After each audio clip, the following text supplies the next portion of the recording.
about opera. Now, I know what you're thinking. When I say opera, you think...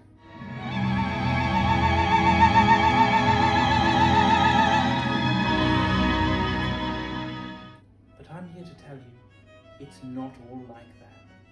In fact, opera can be a fantastic way to spend the time during quarantine. Some operas last for 4 days. Tonight, I'm going to tell you the story of 3 classic operas.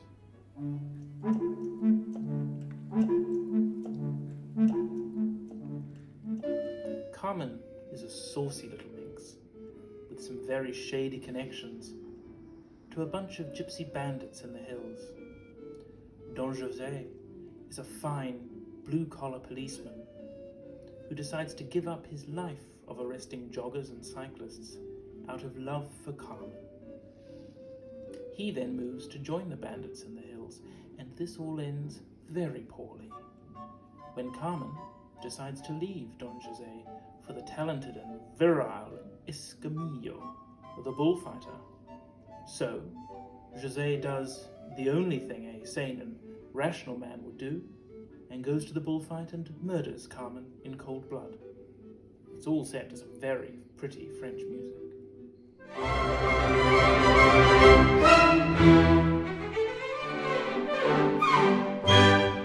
The Barber of Seville is in fact the prequel to Mozart's Marriage of Figaro, which was written 30 years before. In The Barber, a barber, Figaro, tries to help the young Count Almaviva woo a beautiful girl named Rosina, who is being held in self-isolation by Dr. Bartolo. This takes approximately 3 hours, and everything ends quite happily, right up until the moment that Almaviva decides to cheat on Rosina with Figaro's girlfriend. This all happens in the sequel that was written 30 years before.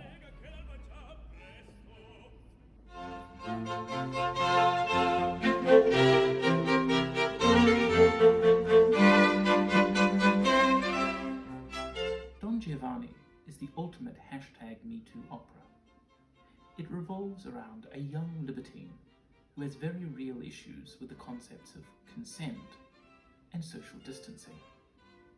During the 4-hour duration of the opera, Don Giovanni chases anything in a corset up and down the stage, hoping to bed it. Then, ultimately, when he fails every time, he vigorously thrashes his manservant, whose name is Leporello. In the end, Don Giovanni is dragged off to hell by a statue of a chap that he murdered at the beginning of the opera. And now you know the story to 3 great operas. We have a question from one of our loyal viewers. Mr. Wall from Wellington writes, "But you didn't mention the Phantom of the Opera. That's the only opera I've seen." Thank you, Mr. Wall. I get this question a lot. In point of fact, the Phantom of the Opera is actually a musical. The difference between musical theatre and opera is that one is attended by people with taste and the other is not.